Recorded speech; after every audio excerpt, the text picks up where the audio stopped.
better engage with their work and their kids. And we're talking Springsteen and how you can go boating for free this summer. But first, we're checking in with meteorologist Mike Favetta on the weekend forecast. Mike? A very good morning to you, Christina and Kara. We've got beautiful weather shaping up for this Friday. A really fantastic weekend ahead. After so much heat and humidity, it really felt warm across New Jersey. Temperatures today, once again, are back in the 80s, but likely going to the 90s well inland. Now, yesterday on Thursday, we had this beautiful sea breeze that made its way even past the parkway down the shore. The trouble is today, you'll enjoy that sea breeze again, but it may also spark off a late day thunderstorm well inland. You just get a quick spritz or sprinkle, perhaps, say areas along the parkway. Northern neighborhoods in New Jersey easily climbing into the low 90s today, and that's what you see. Even the mid 90s up toward Newark, 95 degrees for you, 93 over in Flemington, and 97 in Camden. Searing heat there with heat advisories up throughout the day. It's going to be a warm one. That's a way to kick off a summer weekend here in New Jersey. How's that beach traffic? Don Smith has a look at this morning's traffic. Good morning, Don. Good morning, Mike. Nice to see you there in the weather center. Yeah, these hot temperatures, could pose for some vehicles to maybe overheat. So maybe a good time to go ahead and take a look at some of the fluids in your vehicle. But we have emergency construction as we head to the maps this morning. This is kind of coming in as we started the show here a little before 9 o'clock. This is on Route 1 as we head south of 287, looking at some emergency construction. And this is going to be just out by Old Post Road by the Top Golf, if you're familiar with that section of Edison. So really heavy, almost a complete standstill coming down south of 287. So be careful watching us here, let's say in the northern sections of Edison, really Menlo Park, out by the Menlo Park Mall, south of the Garden State Parkway. So just be careful here. Could run you probably another 10 or 15 minutes. Again, it's emergency construction. Not quite sure why or what they're fixing, but again, that is just something new here into the traffic center. Other than that, it's a fairly quiet morning as far as our Friday summertime traffic pattern. Getting around all of North Jersey really is going to be in good shape. So we'll start off here along 208. Things are still fairly busy here as you get out towards Fairlawn, beginning to thin it out a little bit, and then north on 17 is fairly slow ride coming to Essex Street in Lodi. Really, the jackpot winner with traffic is this whole 46 Route 3 combination in Little Falls into that long-term construction and really tied up, especially west on Route 3. West of the Parkway is still a fairly busy ride, so you have to give some extra travel time for the midday hours. Inbound up to the George Washington Bridge 95, that is another area of contention as you see it here. This has been out here all morning long. Along 95, the express side. This is a tractor trailer that's split open with its cargo all over 95. Getting up to the George Washington Bridge just as you pass the Turnpike 80 split and merge there. So that's on the express side. If you're watching us, say, in Lodi or so, for the west of this location, I would say stay with the local lanes instead. Probably looking at this could be another hour and a half or so with that issue. Now, with this heat, let's check out the shore areas this morning. We'll take a look at the Parkway. We are looking good. 35, 36 is starting to get a little crowded out through Seabright, but even the Parkway down to Wall is looking good. But east on 138 starting to build some more volume in towards that location out to 35. Point Pleasant is fine. And again, it really is good all up and down the Garden State Parkway until you come up towards the northbound side here of the Parkway, just after Route 52 in Ocean City, Somers Point.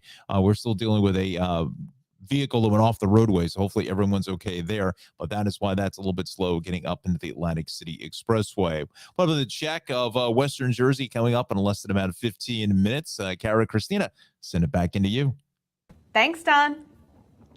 Well, a new law signed by Governor Murphy aims to make it easier for residents to access health care. New Jersey Easy Enrollment Health Insurance Program will work in partnership connecting residents to obtain health insurance through Get Covered New Jersey. Now, that's the state's official health insurance marketplace. Well, the department will create a system to analyze the data collected through tax returns and unemployment benefit claims to determine a resident's eligibility. Access will be then streamlined with the Department of Human Services, Labor and Workforce Development, and the Treasury. I like this because if you've ever had to try to find your own insurance on some of those state marketplaces, At least, and this is all kind of streamlining it in one place. Into one place. Right? So yeah, the marketplace is also confusing as it is on at baseline, right? Yes. And so now they're adding this extra layer of being like, okay, this is the step-by-step process. Right, and I like that it kind of determines your eligibility and what, so you don't have to Yes. kind of do your own research and figure out, where you're going, what you're doing. Especially now too, with people going back to work, looking for insurance plans. It gets very confusing. And so. this sort of gig economy that we have too, where more and more people are going to be responsible for their own health insurance because we don't really have that system of traditional employment anymore. Right. We So really don't. this will be interesting to see how it works out, and they're rolling this out shortly. So Yeah. Good stuff. Yay. I'm so excited about this. I'm a super science nerd, and we are seeing images of a galaxy far, far away. In fact, more than 1 million miles away. And this is all thanks to the James Webb Space Telescope. These don't even look real, but that's NASA's 10 billion next generation observatory, billed as the successor to the iconic Hubble Space Telescope. You remember that one, right? That launched into orbit in 1990. Well, the first images from this telescope were revealed this past week. I mean, just take a look at this. This is incredible. So you can learn more about the images and the telescope right here in Jersey at the Liberty Science Center Planetarium, which, by the way, the largest planetarium on the East Coast. Yeah. It's holding its What's Next in Space show, talking about this. And I'm going to ask Pam to put the image up for us one more time because we were the things with the spikes on them are like closer stars. Everything else is an entire galaxy. Planets, stars. There was one that looked like canyons too. It looked like almost kind of like the Grand Canyon of outer literally, space. and if you kind of look at it, see how like it swirls in the center? I mean, and we forget, time is relative to gravity. So all of those things are swirling around something gravitational in the center there still. And it's just, I mean, it's mind-blowingly cool. And this is just the beginning. They said, this is just the first few images we're seeing this week. They're obviously going to be releasing more. And yeah, it's been an amazing weekend. A lot of us found ourselves like staring at our computers all week long during the workday, being like, wow, look at that. And it doesn't look real. It looks like something that was computer generated, but it is. It's real and beautiful. The universe we live in. I love it. Bringing things a little closer to home here, back to planet Earth and New Jersey. I am excited for our first guest today. Yeah, Seth Dittmer is the Director of Emergency Disaster Services at the Salvation Army Greater New Jersey Division. So he's been working on the ground with disaster relief teams for years. He's here today to talk to us about some of the stuff he's seen. Good morning, Seth. Welcome to the show. Good morning, Kara. Good morning, Christina. Thanks so much for having me. Our pleasure. So, Seth, tell us, what was one of the most memorable events that you've responded to? Well, the Salvation Army deploys its disaster workers all over. So I was actually in the ground in Puerto Rico when Hurricane Maria affected that island. And most recently here in New Jersey, obviously the remnants of Hurricane Ida were, a significant event for all of us. And I'm sure that'll be stuck in my memory for the rest of my life. Absolutely. Yeah, I mean, Ida, Sandy, the aftermath of both of those storms and other storms we've had in between, you see all of the damage, and we talk about insurance, we're just talking about health insurance, but we're also talking about flood insurance now because of climate change. But what types of insurance should the average homeowner now have to cover damages from this extreme weather we've been seeing? So specific insurance coverages are a little bit outside of my expertise. But I would recommend that residents go to ready.nj.gov. That's the New Jersey Office of Emergency Management website. And homeowners, renters, family members, people who provide care for, elder relatives or people with developmental disabilities. There are all sorts of resources there on that website to answer really any questions that somebody might have when they're looking at how they can prepare their home and themselves for a disaster. And Seth, how has the Salvation Army helped victims of extreme weather in the past? I think a lot of times we think of FEMA coming in, we think of Red Cross. I don't know that I would have thought of Salvation Army as stepping in to help weather victims. Yeah, sure. So the Salvation Army is actually the largest non-governmental provider of social services in the world. Here in the United States, we serve every zip code. So we have a permanent presence in a lot of these communities that are at elevated need, whether there's a disaster or not.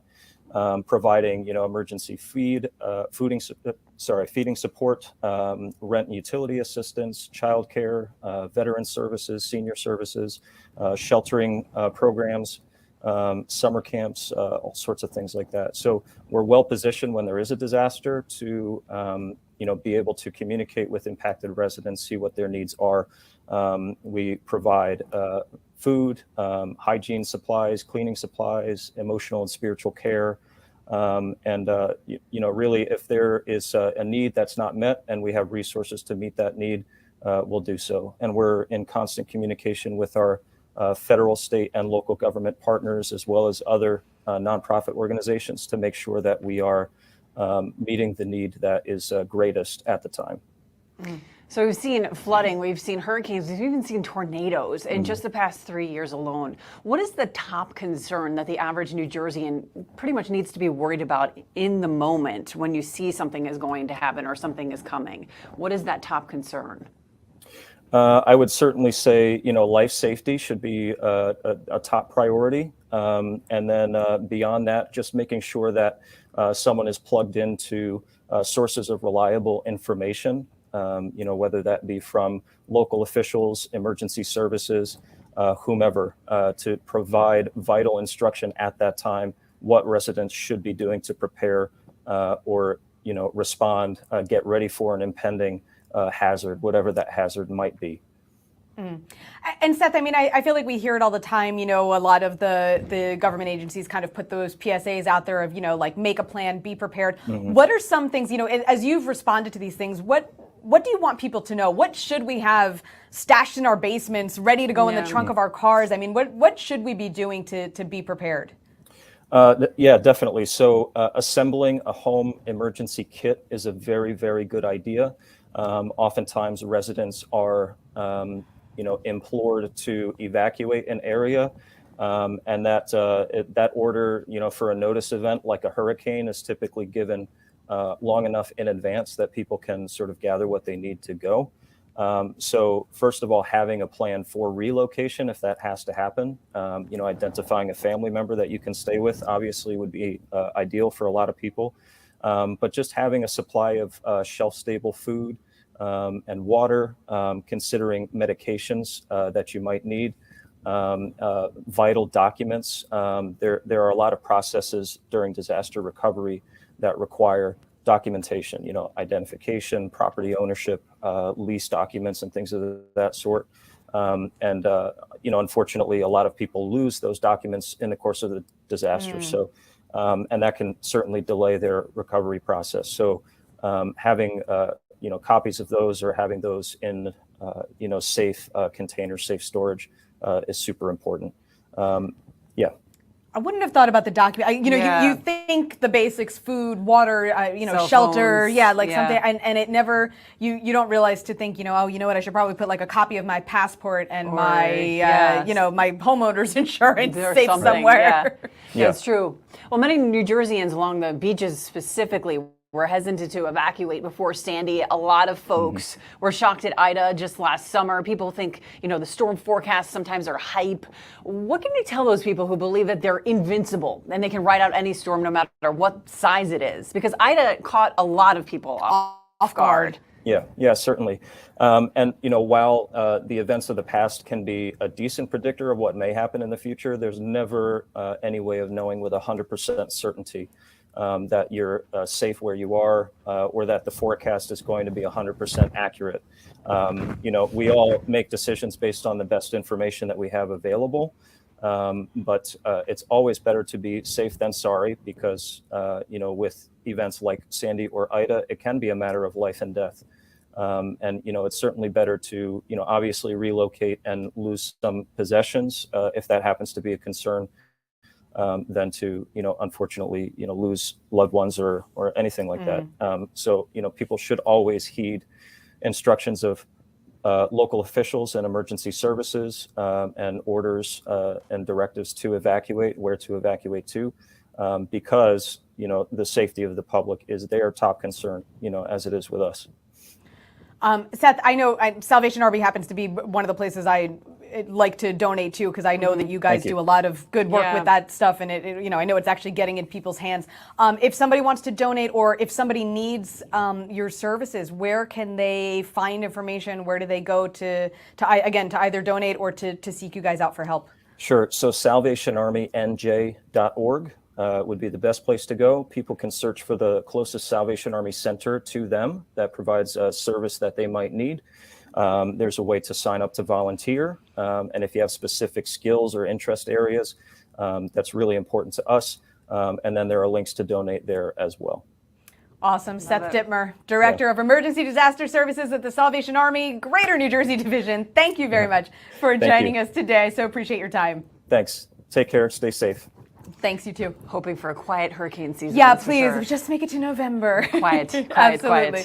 All right, well, coming up, we're talking about mom burnout. It's a real thing, and we'll have an expert here to tell us ways we can prevent it. That's coming up. Plus, we'll be explaining the package of gun safety bills that Governor Murphy signed just last week, increasing some of the strictest gun laws in the country.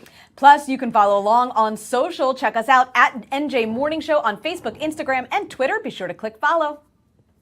What would happen if I had to pick up the phone to call 911 for one of my family members or one of my neighbors? What would I do if no one was on the other end to respond? What if there was no 911? So you can be a part of the solution. Anybody can be a firefighter. Male, female, younger, older. We have school teachers. We have leaders in business. Is me, you, anyone that wants to be. There is no typical firefighter. The American Lung Association invites you to join us outside in 2021 for our Fight for Air Climb events. Now more than ever, we need you in the fight for clean air and healthy lungs. Let's go outside and climb, because every step counts. Visit us at lung.org.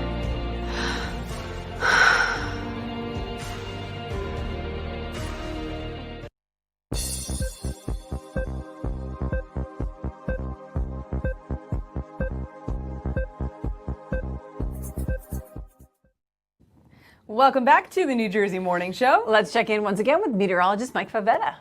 Very good morning to you. Good morning, everyone. We've got a beautiful start to our day. Clear sky here across New Jersey with plenty of sunshine through this afternoon. But it's going to be a hot one. Temperatures with the humidity feeling like they're in the upper 90s throughout the afternoon, especially with all that insane humidity lasting through the weekend. Feels like summer and certainly feels like a July here in New Jersey. Now, with the hot and muggy weather on the way for this afternoon, anticipate another round of pop-up storms again later on this weekend. Doesn't mean I think we'll, forego any beach or outdoor plans, but keep an eye to the sky, especially as those storms likely developing from behind you as that sea breeze front typically pushes in. And then we've got great weather ahead moving forward. Now, looking ahead into the rest of the weekend, we've got plenty of dry weather here across New Jersey. The 3-day outlook showing temperatures that will climb well into the 80s today and tomorrow with that chance of an afternoon thunderstorm. And then I think going ahead into Monday, we'll see another round of warm weather. Very warm weather expected throughout the upcoming weekend, with again those highs likely in the upper 80s here toward the beaches, and then closer to the 90s as we head inland throughout the end of the weekend. We also have a developing drought across New Jersey, especially in some parts as you head throughout the outdoor dining this evening. Maybe anticipate another round of very warm weather. Always best to stay in the shade. We've got details on that drought coming up. We'll give you more details on what to expect, and a lot of gardens drying up here across New Jersey. But for those that want to head out toward the beaches, there's obviously going to be a healthy dose of traffic. So here's Don Smith with your latest New Jersey traffic report. Good morning, Don. Good morning, Mike. Nice to see you in the Weather Center. And I just want to follow up a little bit with Director Seth there. A couple other things you may want to take photographs of, being from the traffic department side, is one, take a picture of your vehicle with the license plates on the vehicle. Get also digital copies of your license plates, obviously your driver's license, your registration, and all important importantly, is the VIN number on your vehicle. Get a snapshot of that. Keep that digitally. Heaven forbid something happens to your vehicle in a flood or a natural disaster. At least you've got some documentation that vehicle is yours. Let's head out to Western Jersey first. As we mentioned about 15 minutes ago, we said we're going to take a look at 80, 46, and 78. They are going to be looking good.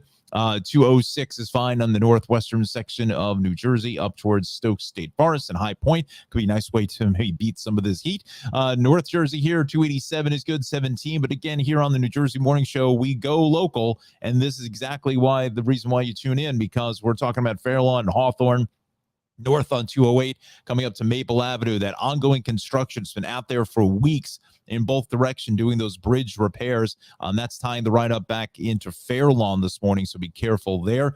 17 a little slow here out through Essex Street and Lodi by the Garden State Plaza Mall. 80 and Route 4 is good, but again, it's still this westbound side of Route 3 is tied up in that construction out at 46 in Little Falls. But, the Parkway is faring fairly nicely. A little slowdown through the Union area as we head south, getting into the long-term construction, and then south on the western spur at 15W is awfully busy. Now, if you're approaching up to the George Washington Bridge, again, be careful. They are still cleaning up this split tractor trailer on the express side of 95 up to the George Washington Bridge. This is just past the Route 80 Turnpike split and merge there. So give yourself another 10 minutes or the travel time. Go at this as if it's late running construction. Again, with that tractor trailer accident from earlier this morning. So they're still in the process of cleaning up northbound express lanes on 95. As Mike said, the shore areas, your Parkway looks good throughout Long Branch, Asbury Park, down towards 195. Things are moving along pretty nicely. So it's 195 in the Turnpike this morning, Route 9.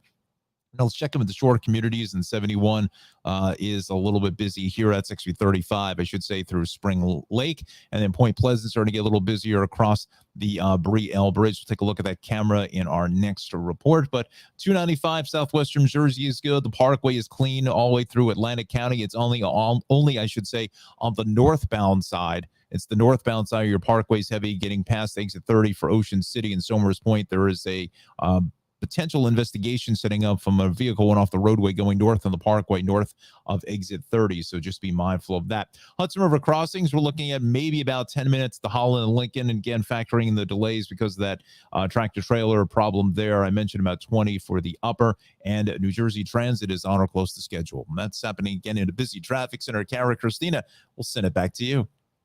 Thanks so much, Don. So last week, before leaving on vacation to Italy, Governor Murphy signed a sweeping gun safety package. It includes 7 different bills. Yeah, some of the mandates include requiring gun owners who move from out of state to register their firearms and obtain a new firearm purchaser identification card. It also mandates training to obtain that card, which has to be renewed every 10 years. And the AG now has the power to bring legal action against gun manufacturers and retailers should something happen. And this comes on the heels of the Uvalde school shootings. This is the 3rd gun reform package Murphy signed since taking office in 2018.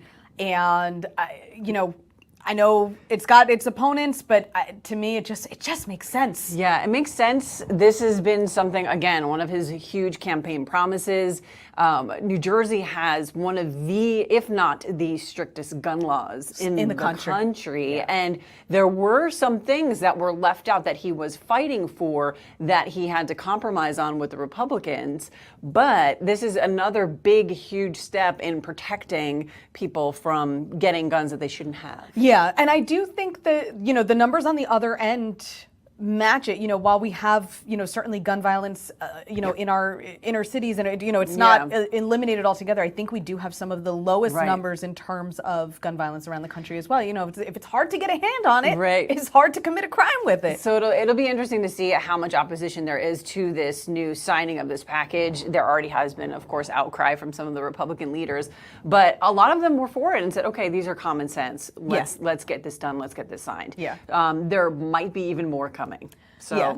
I mean, you just can't. How do you put? I always think back to Sandy Hook, and I go, we put 28-year-olds in the ground. Yeah, I mean, well, how it's do you, also Texas too now, right? Yeah. Just recently, and you think in the years that Sandy Hook happened, you know, we would have learned something. Yeah, like make it make sense. Yeah. It's just one of those things. Well, we're going to switch gears now. And a new study by Wallet Hub says that New Jersey comes in fourth for the least at-risk youth. Data from the survey showed that 12.6% of young Americans neither work or are going to school, so that exposes them to greater risk of poverty and violence. Right, and Wallet Hub compared the 50 states and the District of Columbia across 16 key indicators of youth risk, which includes the labor force participation rate among youth to the youth poverty rate as well. So again, they're sort of comparing and contrasting, and it seems like this is kind of on point, right? There's a lot more programs for young teens and individuals who are looking to stay out of trouble, looking to get into that workforce, early workforce programs that are training them to get into good jobs and to thrive that way. Yeah, absolutely. So again, I feel like those two things kind of really do go hand in hand, where it's like, you know, just protecting your kids and maybe, you know, not easy access to guns and keep them occupied. It's really just keeping them occupied. Right. Stay out of trouble. Just get them off the streets, put them in a classroom, put them in a kitchen, and to find your passion and to find their passion and to follow that and give them the tools and the resources to really follow that and make a career out of it. Absolutely. So. Absolutely. Well, she's one of New Jersey's most celebrated authors, and now she's the subject of a new documentary. We'll tell you all about it after the break. And we'll be talking to another local author who recently wrote a children's book. And you don't want to miss the conversation over on social. Be sure to check us out at NJ Morning Show on Facebook, Instagram, and Twitter.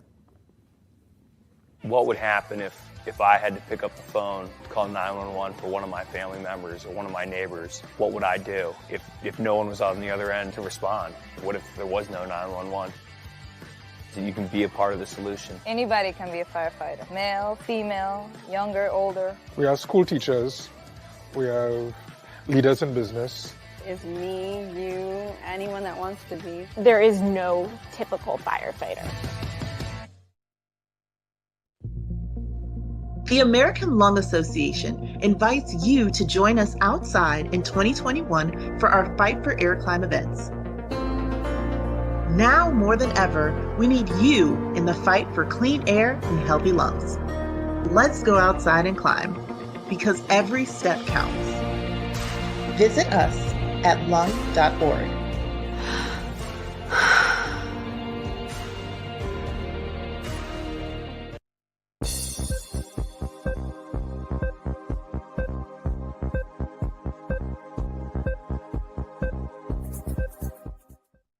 Welcome back to the New Jersey Morning Show. Let's check that weekend forecast with meteorologist Mike Favetta. A very good morning, everyone. Starting off our weekend on this Friday with plenty of dry weather. You see a lot of grass turning brown across New Jersey, especially if it's not connected to a sprinkler system. Lots of dry weather has created the potential for some brush fires. And even still, with the amount of dry weather that we have across New Jersey, also expecting some of drought conditions across the state. We'll get to that part of the forecast in just a bit.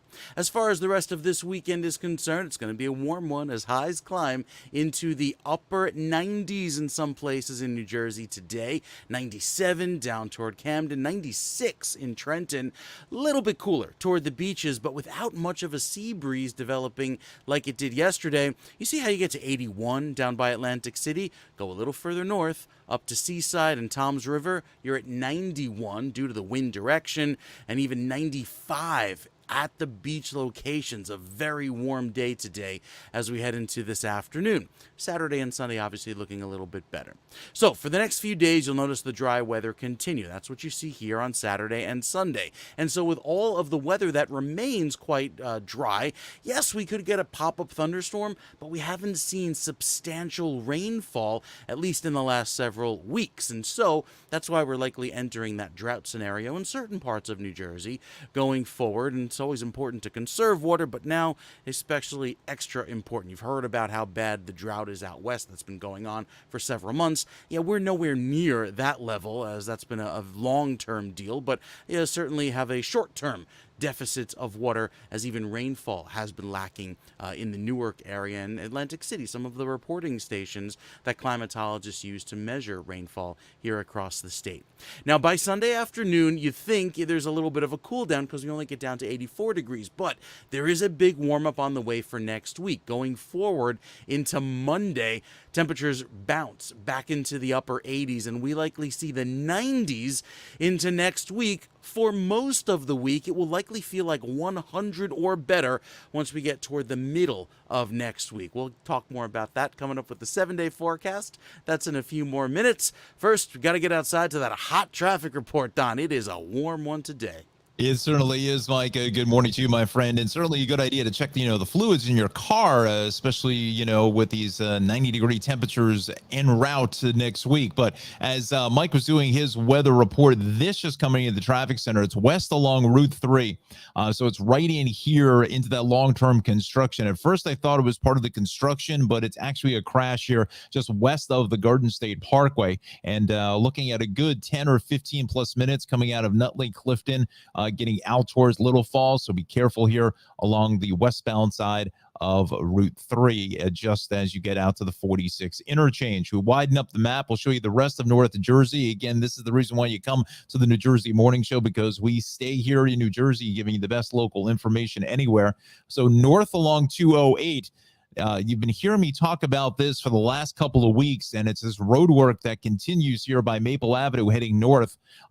It is really tying traffic up. We're almost at a standstill here this morning back towards Fairlawn Avenue. Earlier in the month, it was out by Fairlawn Avenue, and they're working their way north with these overpasses along 208, trying to do the road work here for the midday hours. But kind of unexpected, especially if you're coming out of Paramus or even off of Route 4 westbound here by 17. And that's going to cost you another 10, 15 minutes to make your way further north. But 287 Oakland, Mahwah, Ramsey, that is clear. Even into Parsippany, Route 80 is good. So is 287. We scan out to the west along 15, 206 is fine. Even 15 up through Sparta. A little busy here in Branchville, just past 94.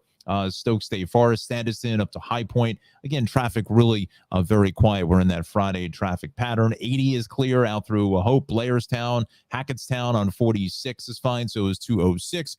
We head further south of that. Now 78, again, we've been dealing with this road work out by exit 7 by the rest area.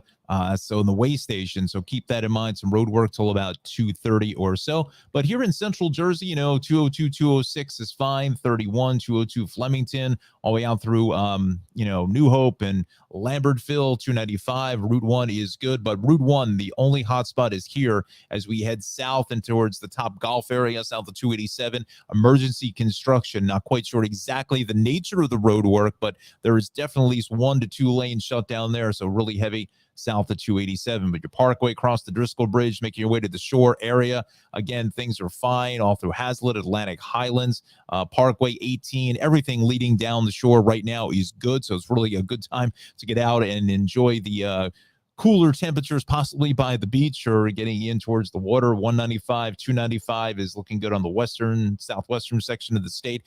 Parkway out to Long Beach Island is moving well. Parkway to the AC Expressway is good. The only hotspot is here. So if you're watching us in the Somers Point area this morning going north of Ocean City and Route 52, that is busy here out towards exit 30, and that's because of a vehicle that went off of the roadway down the embankment early this morning. So they're still cleaning that up. With a potential investigation. But, getting out to Ocean City is clear. Parkway through Sea Isle City, down to Avalon, Stone Harbor, Wildwood Crest, over to Cape May. I think Avalon, their slogan is cooler by the mile. I always like that. Out to exit 0, things are fine. Now, our bridges and tunnels, maybe about 15 minutes at the George Washington Bridge, and that's incorporating the issues here with this tractor trailer split open early this morning north on the express lanes of 95, getting up to the George Washington Bridge just north of the Turnpike and Route 80 split. So your right lane is still shut here this morning. So again, adding about another 10 minutes there, and your trains are on or close to schedule. That's happening in a very busy traffic center once again. Kara and Christina, will send it back into you. So much, Don. So during these summer months, kids are encouraged to read as much as they can. Shayna Rose Penn recently released a book that is not only entertaining for kids, but also helps celebrate family bonds. Hey, Shayna, good morning. Thanks so much for joining us. Good morning. It's so nice to see you both. So tell us about your new book, Little Lovable Lucy's Big Day. Yes, I've got it right here for everybody. Oh my goodness. It is the first of a series. We've created the Lovable Lucy series, my mom and myself, to bring to life stories that children can relate to promote kindness and confidence and inclusion. And we tell our stories through the eyes of our four-legged heroine, Lucy, and she guides our young ones, our dog lovers, our reading helpers on all of our adventures. So why did you decide to write the book with your mom, and what was that experience like? Okay, there's so much to unpack in there and all the wonderful ways. We have a real life lovable Lucy in our family. And years ago, and so a few years ago, we joked around the table that we might turn her adventures into a book. And my mom has a background in writing, and it took living with my parents during the COVID-19 pandemic for us to really commit to this endeavor together. And as to the experience, it makes me sad that we haven't done more together, especially creatively, because we are very compatible creatively. We'll get images and we'll look at all of our options, and then we'll text each other, okay, let's get on FaceTime. And we count down from 3, and almost every single time we say the same exact thing. We have the same exact line of feedback and thought process on what we want our stories to tell. And it's just been a really wonderful bonding experience with her too. That's amazing. That's incredible. Yeah. And I love that you have your own real lovable Lucy. You know, fur mama, I just, they're the best people, aren't they? They're so wonderful. So Shayna, you actually you've done a lot of work in live stage production. What inspired you to kind of transition into book writing? Well, I spent so much time refining my writing skills as it went to reporting and the more clinical side of things. And I always had the creative streak inside of me. I do have a Bachelor of Fine Arts, but it was focused on the stage management side of things. And I was really fishing for that. And I took a creative catalyst course through my alma mater last 2 years ago during the pandemic. And I really opened up some creative outlets for myself and felt confident with my skills. That's great. You mentioned this is going to be a part of a series. How many books do you plan on writing, and what was the biggest challenge in writing this book? The limit does not exist. The wonderful thing about dogs is the endless experiences they have. We all have our stories of our four-legged friends. And for children, we can't think of enough scenarios for them to relate to. But today, I not only have our first book, I have a very special sneak peek of our second book. Ooh. Oh, wow. It's called Little Lovable Lucy, You're So Big. And it focuses on our little Lucy getting a little bit bigger. Now that she's met her forever family in book 1, she can explore her neighborhood. And we are taking as many examples as we can of how children experience the world, turning them into scenarios that dogs experience too. And we find the similar pathways. And as we introduce Lucy to more of her forever family and her community, we're creating stories that expand all of that world. I love it. What kind of dog is Lucy, by the way? In real life, she is a Cavapoo, or it's also called a Cavadoodle. So she's the Poodle Cavalier Spaniel mix. Love it. I love it. They're so squishy. They're so fluffy. Yeah, they're so very fluffy. And I can now spot doodle mixes a mile away. I go, oh, let me pet yours. Yeah. I think that works the same. Well, because mine's a pit mix. So I'm like, oh, pity babies. Yeah.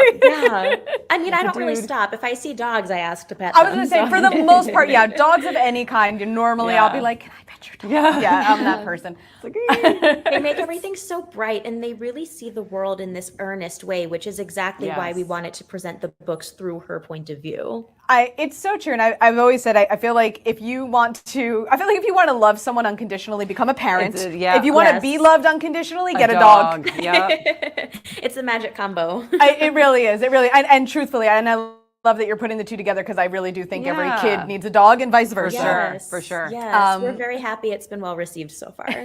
So Shayna, where can people find more information about Lovable Lucy and how can they purchase the books? You can go to our website, lovablelucyseries.com, and you can order our first book. And once our second book formally arrives beyond my sample, we will have it available for pre-order on the website as well. I love that. Fantastic, yeah. Yes, and you can hear the more expanded version of our story and how this project came to life on our website as well. We really wanted to give everyone the full background and mission behind our project. I love Fantastic. it. Shayna Rose Penn, thank you so much for joining us today. We appreciate it. Thank you so much for having me. Have a great weekend. You too. All right, so speaking of authors, it's safe to say that we have all at some point read one of this woman's books. Author and New Jersey native Judy Bloom will be the subject of a new documentary. It's me, Margaret. Yeah, it'll follow Bloom's success. Her 29 books have sold a total of more than 90 million copies in 32 languages. But it also will shed light on her upbringing in Elizabeth and growing up here in New Jersey. So Bloom is now 84 years old. And by the way, a Garden State Parkway service area was recently named for her. And she was inducted into the Jersey Hall of Fame in 2010. I mean, we grew up with this woman's work. She really is. Yeah, she was honored, I think, a few years ago as well. She got a distinction for being contributing to New Jersey history. It's just great. It's great. And some controversy also to a degree where some people, kind of felt she dove a little too deep into that preteen hormonal, hot mess. But that's what life is for when girls, you're, especially. Yeah. I mean, I remember reading all the books growing up, and it's so relatable. So and until to this day too, that it's so relatable. And I remember summer reading. Since we're speaking of summer reading, those are some of the books that were assigned and that we read. And I just fall in love with it. So. Yeah, they were always fantastic. I got to go pull some more off the shelves. Well, this was a big week, too, because every state, including here in New Jersey, rolled out a 988 number as the new national suicide prevention lifeline number to call for mental health crises, similar to how people can call 911 for medical emergencies. Yes, and it's a 24/7 helpline that will help put callers directly in contact with trained operators who can send professional help if needed. So the hope is that individuals in crisis will find this more welcoming than dialing 911. Right, and the new number comes during a time when New Jerseyans, of course, are still reeling from the emotional strains of the ongoing pandemic, gun violence, other stressors. And the thing with 988 too is that the police don't get necessarily involved. And that was a big factor in this because when, they were having these mental health calls coming to 911, people were getting turned off because they didn't want the police to be involved in their situation. You know what? I have a personal experience with this, and that is exactly what happened. And the police do arrive, and sometimes the assumption is, well, is this person on illegal drugs? And it just kind of puts it in this light where it's like, no, there's not what's happening. Right. They just need a different kind of help, not your help. Exactly. Thank you, bye. And so it'll either just be a phone call where they speak to you, or they connect you with resources, or then they send out, someone who can take you to a facility if need be. But that person would be something like a social worker, or not an intake provider almost. Yeah, like this is what you need. This is where we're going to help you. And I like that it's that 3-digit that we're used to, like something fast and easy to remember. Because we've always had a suicide prevention hotline, but it was a full 1-800 number, and it's hard to memorize, especially in an emergency. Now you've got something you can just quickly turn to. It's great. It's such a great idea. Absolutely. All right, guys. Well, we've got more coming up for you. We're going to tell you where and how you can go boating for free this summer. Believe it or not, it's not down the shore. Yeah, it's going to be really fun. And Bruce is back, the boss, baby. Just announced new tour dates. Ed will tell you when he's coming home after the break. And of course, don't forget, you'll never miss a minute when you follow us on social media because we post all your favorite clips as well as full episodes. Watch anytime on Facebook, Instagram, or Twitter at NJ Morning Show. What would happen if I had to pick up the phone, call 911 for one of my family members or one of my neighbors? What would I do if no one was on the other end to respond? What if there was no 911? You can be a part of the solution. Anybody can be a firefighter. Male, female, younger, older. We are school teachers. We have leaders in business. Is me, you, anyone that wants to be. There is no typical firefighter. The American Lung Association invites you to join us outside in 2021 for our Fight for Air Climb events. Now more than ever, we need you in the fight for clean air and healthy lungs. Let's go outside and climb, because every step counts. Visit us at lung.org.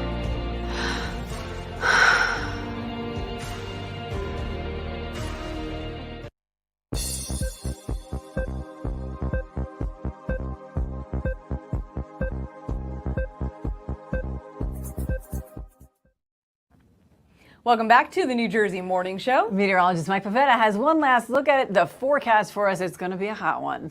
It is going to be a hot one. A very good morning to you, Christina and Kara. We've got a hot forecast ahead, and it's also been quite dry here across New Jersey. Haven't seen much in the way of rainfall, and that's contributing a little bit to our heat, allowing the soil to heat up a little bit faster. Here's our drought monitor across New Jersey, and what this is all of the rainfall that we've lacked over the last several weeks has caused this big area of yellow here in northern New Jersey, meaning that it is abnormally dry. It's also the case down in South Jersey.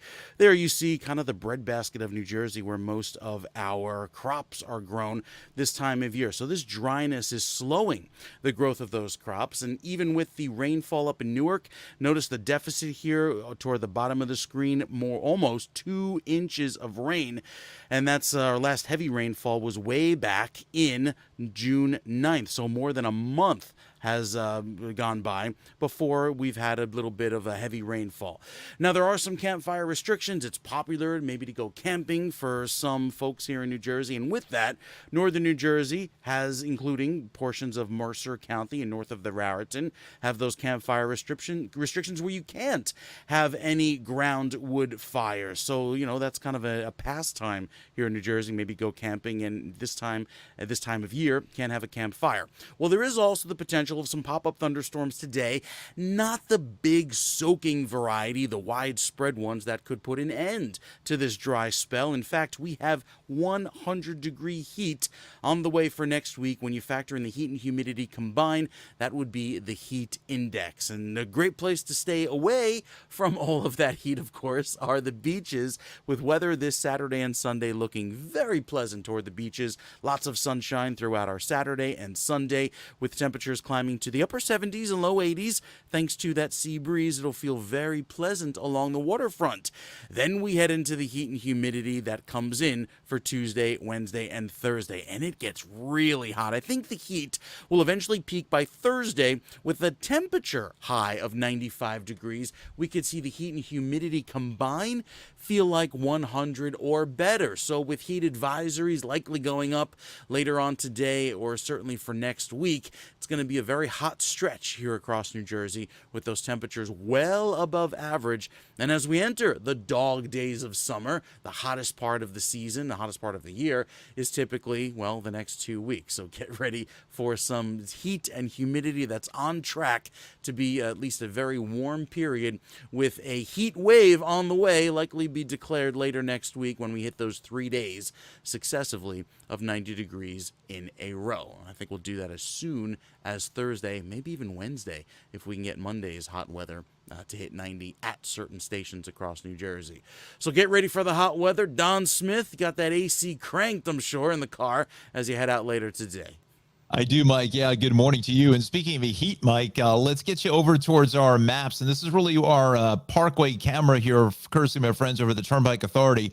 Speaking of heat, this is a car fire that literally was just extinguished as Mike was doing his 7-day forecast. So this is north on the Parkway at exit 142 in Union.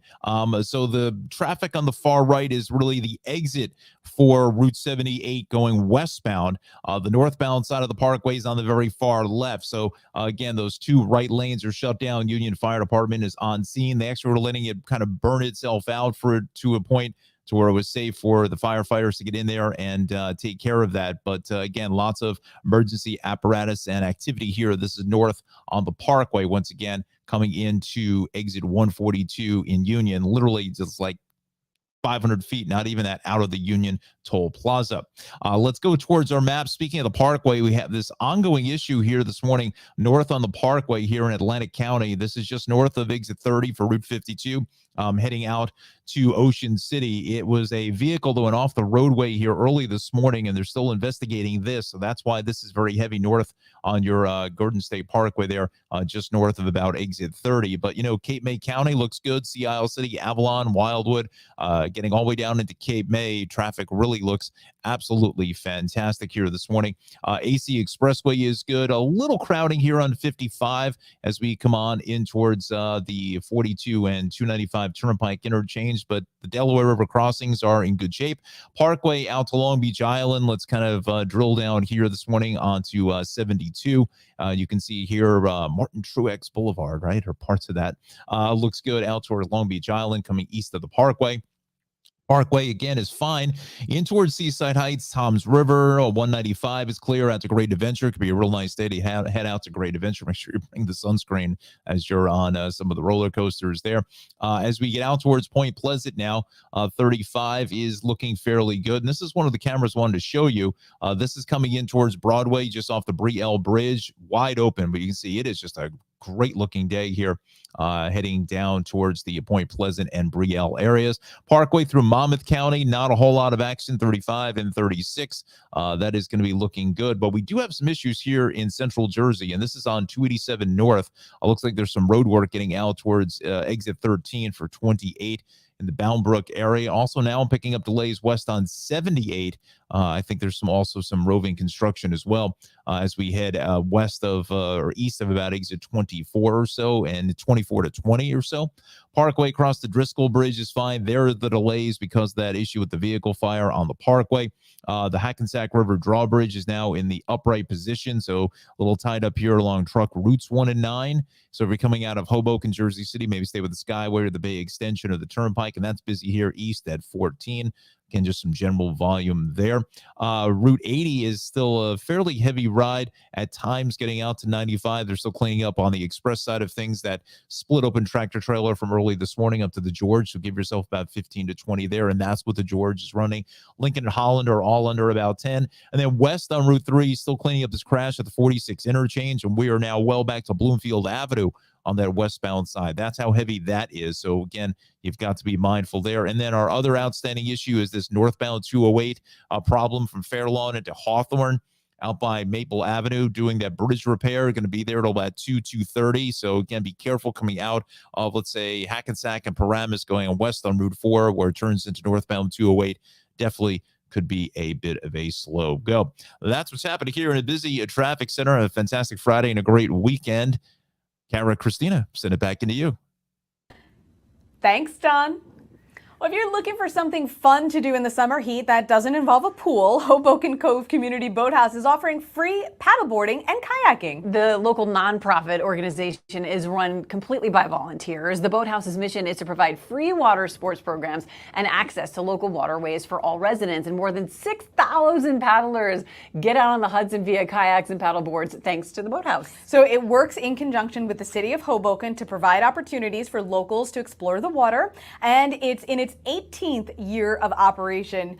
I thought this was so cool when I saw it because, again, it's summertime. So many of us think of heading down the shore and, possibly renting a boat there or something like that. And to know that you can get out and participate in these water sports up here in North Jersey for free, yeah. With professionals. I mean, I just think that's awesome. And they've been doing this for so long, and it's a nonprofit too. So that's even cooler. And the fact that they've been around for so long, and I'm just learning about something like this. So imagine for folks out there, now you can participate and learn a new sport essentially for free, which is awesome. And paddleboarding is it's awesome. I've never done it. Have you I've done it? never done it. I am not a big fan of bodies of water that have other life forms in it, aka fish or sharks or jellyfish. But I'd be happy to try it once, or maybe do it in a pool. I don't know. But yeah, I haven't tried it. But I hear it's just fun. I gotta be honest, surfing is on my summer bucket list this year. It's on a bucket list. I need to. No, but like even Jersey, people don't realize Jersey's got great surfing too. Great surfing for sure. I'm gonna go take a lesson. I would try it again, but the whole shark, other life forms in the water thing is just not working for you. It's kind of hard to do. I got you. I got you. Maybe eventually. Hey, listen, I don't know if you heard, but the boss is back. Bruce Springsteen and the E Street Band announcing the group's first New Jersey concert in 7 years. It'll be April 14th, 2023, next year, at the Prudential Center in Newark. So get this, tickets for the Newark show go on sale July 29th at 10 a.m. on Ticketmaster. However, prospective ticket buyers for the Newark date must first register for their chance to get tickets by Sunday, July 17th, in hopes of then receiving a code, which in turn allows you to attempt to buy tickets on July 29th. Yeah. It's a rigmarole because Bruce Springsteen is really into, a lot of people try to scalp the tickets in the past. So the New Jersey announcement, by the way, comes as part of the band's 2023 international tour. And of course, MetLife Stadium most likely is going to be added to the list. That hasn't yet, but no doubt is probably going to be added, because how do you ignore MetLife Stadium, which is one of the biggest venues in the state, in your home state, nonetheless. State. I would be surprised if he doesn't go down to Asbury, maybe. Maybe he'll show up. He kind of does. He likes to pop up randomly down there as well, too. But I was just so shocked to learn that this is their first tour in 7 years. Yeah. I mean, he's done Broadway. He's done all the other stuff. And they took some time off, you know. So, it's awesome. I've never seen him in concert. Neither have I, but I have heard wonderful, wonderful things. That it's like one big jam, of all of his songs. Yes. So, yeah. And he's in his 70s. Yes. I mean, the lung power on him hasn't gone anywhere. The man can rock harder than any 20-year-old I know. I mean, he and Patty together, sharing that mic. The stamina's still there. That's going to be hard to get tickets, but listen, if you do, let us know, because I know those diehard Bruce fans, they will jump through any hoop to get those tickets for sure. Definitely. It's going to be a good time. Well, that's about it for us this week. Thank you so much for joining us. Yeah. Have a great Friday. You can hang with us. Don't forget, anytime, online, all week long, by looking up NJ Morning Show on Facebook, Instagram, or Twitter. Thanks again. Have a great weekend.